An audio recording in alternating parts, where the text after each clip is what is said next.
یہ سوال جناب حافظ غلام دستگیر صاحب جو حوصلوں سے تشریف لائے ان کا ہے جناب۔ السلام علیکم، تشریف رکھیے۔ حضور ان کا سوال ہے، پہلے بھی میں شاید آپ سے مل چکا ہوں۔ اچھا، آپ اپنی شکل سے آشنا لگ رہے ہیں جیسے پہلے ہی میں آپ کو واقف ہوں۔ شکریہ، تشریف رکھیں۔ حضور ان کا سوال ہے کہ اکثر لوگوں کو یہ سوال پوچھتے دیکھا ہے کہ فلاں شخص یا فلاں مذہب کے ماننے والے بخشے جائیں گے یا جنت میں جائیں گے۔ تعجب اس بات پر ہوتا ہے کہ کیا سوال کرنے والی شخصیت کو خود اپنے متعلق پورا یقین ہے یا کوئی اجازت نامہ اس کے ہاتھ میں ہے کہ وہ ضرور بلا شک جنت میں جائے گا۔ دوسروں کی فکر میں ہلکان ہونے کی بجائے اگر اپنی فکر کی جائے اور اتنی ہی نظر اپنے اعمال پر روزانہ ڈالی جائے تو زیادہ بہتر ہوگا۔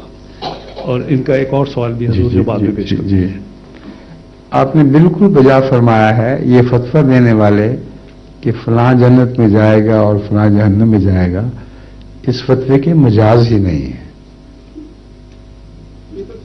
اگر مجاز ہوں تو پھر خدائی کا دعویٰ ہے، یہ صرف وہ مجاز ہے جو آسمان کا خدا ہے، اور یہ باتیں محض لغو ہیں۔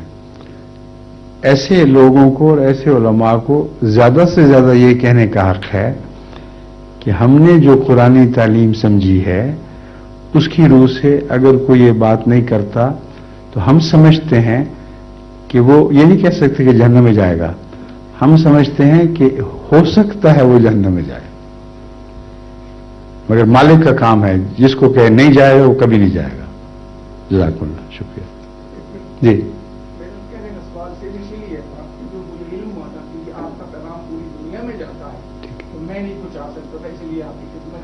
بہت اچھا کیا آپ نے، تو میرے دل کی آواز اٹھائی ہے۔ جزاک اللہ، شکریہ۔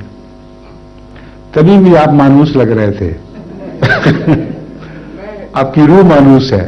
پہلے میرے محترم سے جنہوں نے مجھے دعوت دی ہے، یہ علی صاحب نے جی، یہ کہہ رہا تھا کہ مجھے اپنے آپ کو پاکستان میں مسلمان کہتے ہوئے یہاں کہتے ہوئے شرم آتی ہے کہ میرا تعلق اس ملک سے ہے کہ جس میں مسلمانی نام کو ہے، مسلمان نہیں۔